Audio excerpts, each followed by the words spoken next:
कैसे हो चैंपियंस। इस क्लास में बात करते हैं बीएससी फिफ्थ सेमेस्टर फिजिक्स के इम्पॉर्टेंट क्वेश्चन के बारे में। तो आज हम बात करने वाले हैं second paper quantum mechanics and spectroscopy के ऊपर। ठीक है, तो देखो यार, इससे पहले हमने इस पेपर पे 4 इम्पॉर्टेंट मॉडल पेपर डिस्कस कर लिए हैं, जिसके अंदर हमने बहुत सारे इंपॉर्टेंट क्वेश्चन डिस्कस किए हैं। ठीक है, अगर आपने अभी तक वो वीडियोस नहीं देखे हैं तो डिस्क्रिप्शन में जाइए, PYQ फिफ्थ सेमेस्टर नाम से प्लेलिस्ट बनी हुई है, जहाँ पे फिफ्थ सेमेस्टर के ऑलमोस्ट सभी पेपर्स हमने अपलोड कर दिए हैं।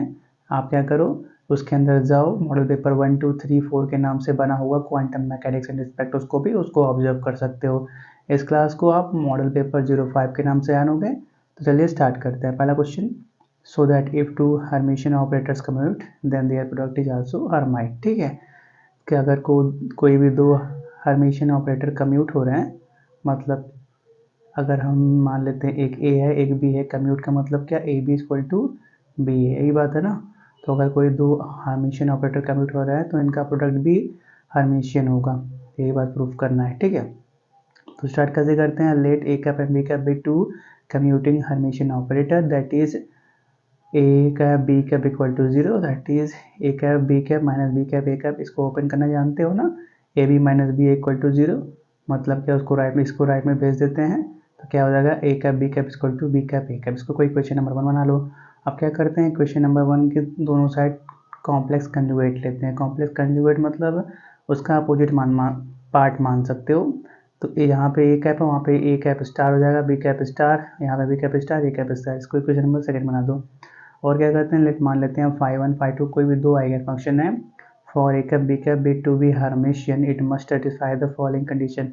अगर ए कैप बी कैप को हर्मिशियन होना है तो उसको ये कंडीशन सेटिस्फाई करना पड़ेगा, that is integral minus infinity to infinity φ1 star A cap B cap φ2 d tau, tau का साइन है, equal to integral minus infinity to infinity A cap star B cap star φ1 star φ2 d tau. ठीक है, इसको कोई question number A बना लो, इसको हम बाद में यूज करने वाली है। कंडीशन सेटिस्फाई हमको करना है, तो पहले क्या करते हैं, नाउ स्टार्ट यहाँ से करते हैं। Now integral minus infinity to infinity φ1 star A cap B cap φ2 d tau equal to integral minus infinity to infinity φ1 star A cap B cap tau को साथ में कर लेते हैं डी टाउ। इक्वेशन नंबर को 3 बना लेते हैं। ठीक है, since A cap is a Hermite operator so we है, क्योंकि ए कैप हर्माइट ऑपरेटर है तो integral minus infinity to infinity φ1 star A cap B φ2 साथ में डी टाउ, इसके इक्वल हो जाएगा integral minus infinity to infinity A cap star φ1 star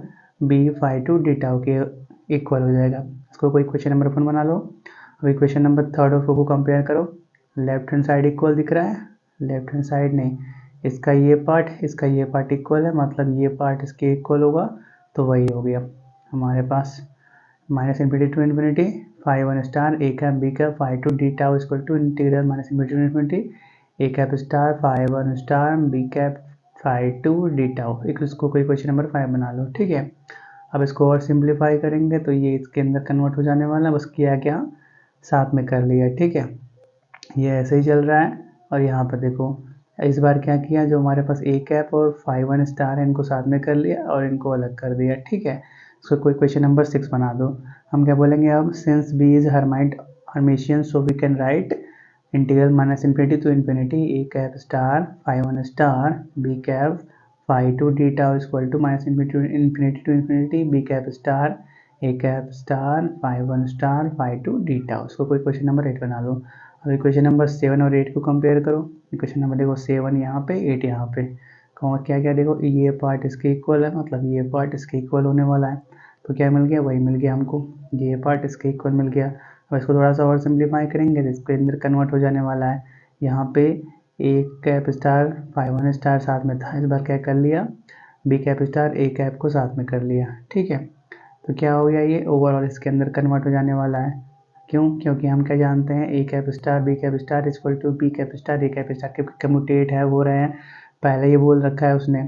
अब क्या है, इक्वेशन नंबर 9 को देखो, इक्वेशन नंबर ये जो 9 है इसको देखो, और इक्वेशन नंबर ए को देखो। इक्वेशन नंबर ए कहाँ पर था, यहाँ पे था। ये दोनों देखो एक ही तरह लग रहे हैं, और यही कंडीशन सेटिस्फाई भी कराना था, और वो कंडीशन सेटिस्फाई भी यहाँ पे हो चुका है। तो हम क्या बोलेंगे, सेम एज इक्वेशन वो A, so the product A cap B cap is Hermitian. ठीक है, next question, discuss Heisenberg's uncertainty principle with its application. तो कैसे स्टार्ट करेंगे? Heisenberg uncertainty principle is a fundamental concept in quantum mechanics that states that it is impossible to know both the position and momentum of a particle with perfect accuracy। कोई भी electron है, मान लेते हैं किसी भी, यहाँ पे न्यूक्लियस है, ये इलेक्ट्रॉन रिवॉल्व कर रहा है, तो सेम टाइम पे उसका पोजीशन मोमेंटम कैलकुलेट नहीं किया जा सकता। यही बोलता है हमारे पास Heisenberg uncertainty principle. What is it what it's mean? साथ में कैलकुलेट नहीं किया जा सकता। इसका मतलब क्या? The more precisely you know the particle's position, the less precisely you can know its momentum. अगर आप किसी भी पार्टिकल के पोजीशन को ज़्यादा प्रिसाइजली मतलब अच्छे तरीके से फाइंड कर पा रहे हो, तो उसी टाइम पे उसका मोमेंटम आप अच्छे तरीके से फाइंड नहीं कर पाओगे। Next, you can't measure a particle position without disturbing its momentum at vice versa. आप किसी भी पार्टिकल का पोजीशन उसके मोमेंटम में डिस्टर्ब किए बिना नहीं फाइंड कर सकते, या किसी भी पार्टिकल का मोमेंटम उसके पोजीशन में डिस्टर्बेंस किए बिना नहीं फाइंड कर सकते। The uncertainty principle applies to subatomic particles like electron and photons. इन पे अप्लाई होता है। अब हाइसेनबर्ग अनसर्टेनिटी प्रिंसिपल इंपॉर्टेंट क्यों है? Why it is important? It help us to understand how atoms and subatomic particles behave. यह atom और सब एटॉमिक पार्टिकल मतलब क्या है? आटम से छोटे छोटे पार्टिकल मतलब इलेक्ट्रॉन, प्रोटॉन, ये सभी कैसे बिहेव करते हैं, इनके बारे में स्टडी करने में, इनके बिहेवियर को अंडरस्टैंड करने में मदद करता है। It is important for determining spectrum lines width in spectroscopy. Mathematically क्या दिखता है? Delta x delta p greater than equal to h upon 4 pi h क्या है? प्लैंक कांस्टेंट है। डेल्टा एक्स क्या है? Uncertainty in position. Delta p क्या है? Uncertainty in momentum. ठीक है, अब कुछ एप्लीकेशन भी देख लेते हैं।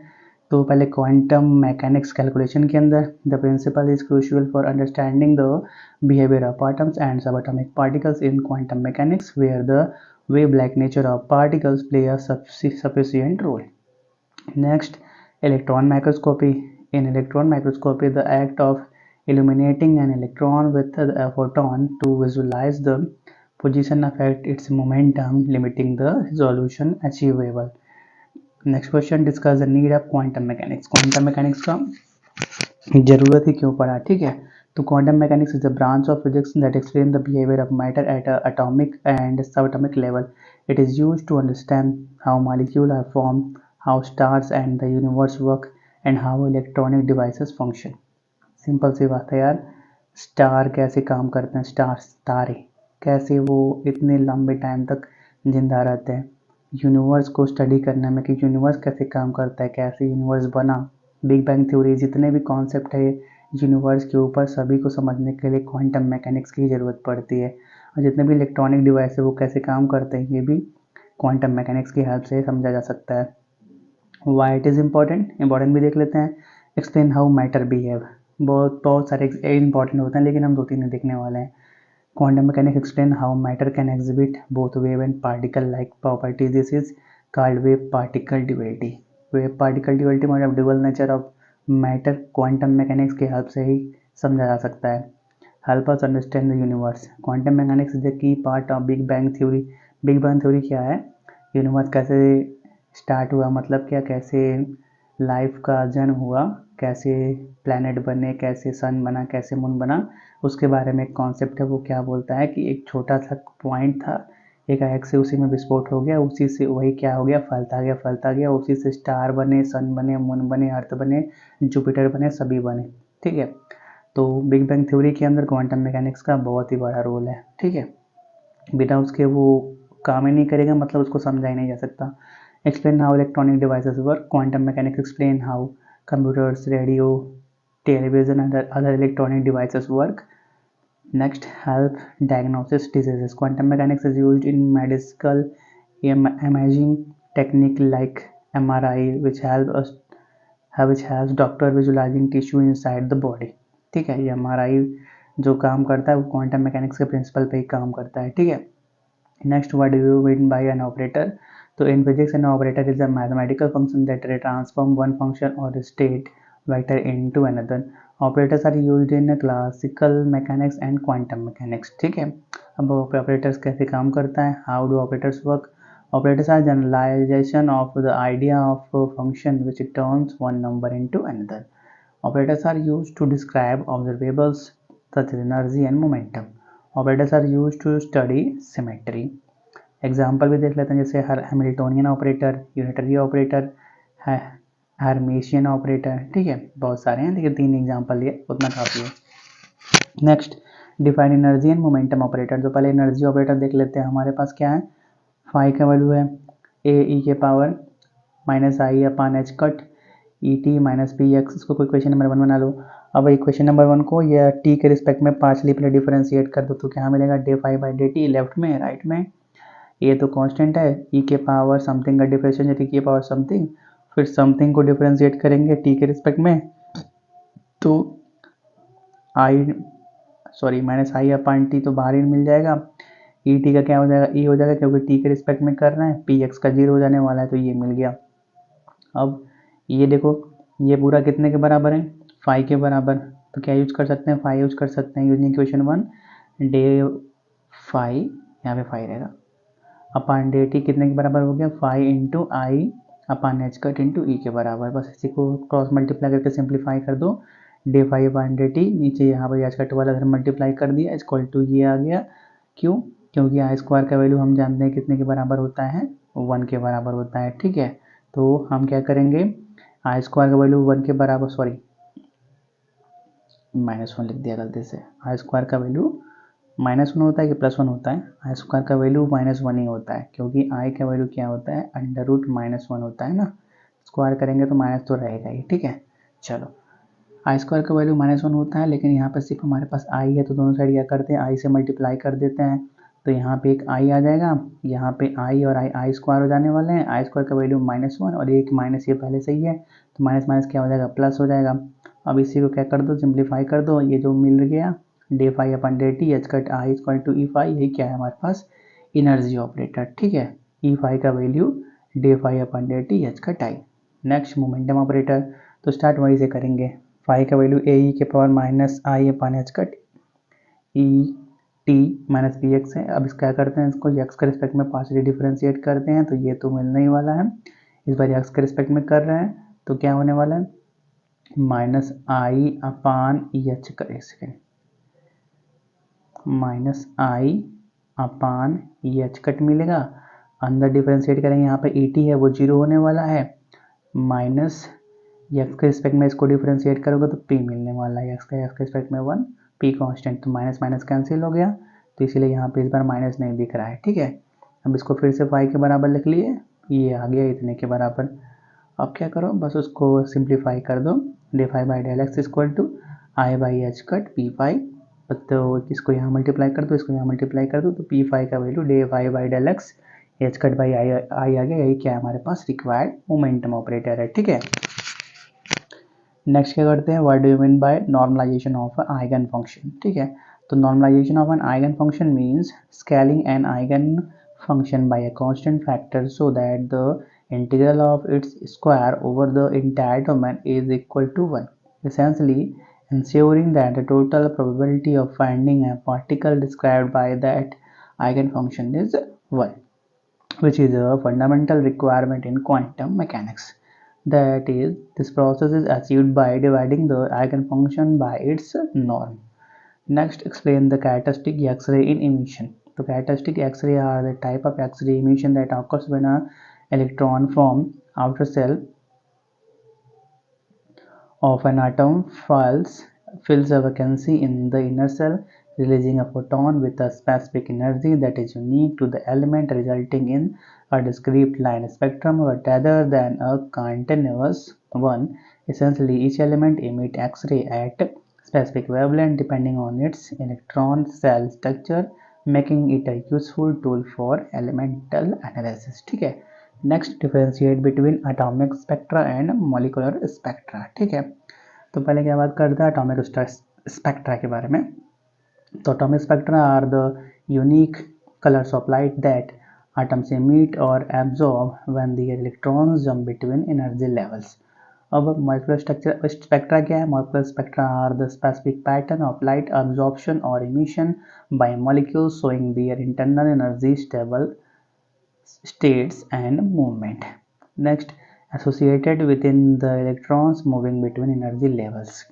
A molecular spectra is associated with the entire molecular changing energy level by vibrating or rotating. Atomic spectra deal primarily with electronic transition involving in large jump in energy. Molecular spectra deals with electronic transition typically involve smaller jump in energy. Atomic spectra generally simpler to interpret, whereas molecular spectra is a bit more complex to interpret. ठीक है. Atomic spectra helps to obtain information about the electronic structure and elemental composition, whereas molecular spectra helps to obtain the information about the molecular structure and type of vibrations and rotations. ठीक है. Next, what is the H alpha line in the spectrum of hydrogen atom? So the H alpha line in the hydrogen atom spectra refers to a specific visible deep red spectrum line that occurs when an electron in a hydrogen atom transitions from its third energy level to second energy level, emitting light at a wavelength of approximate 656.28 nanometer. It is first line of the Balmer series and is commonly used in astronomy to detect hydrogen gas in space.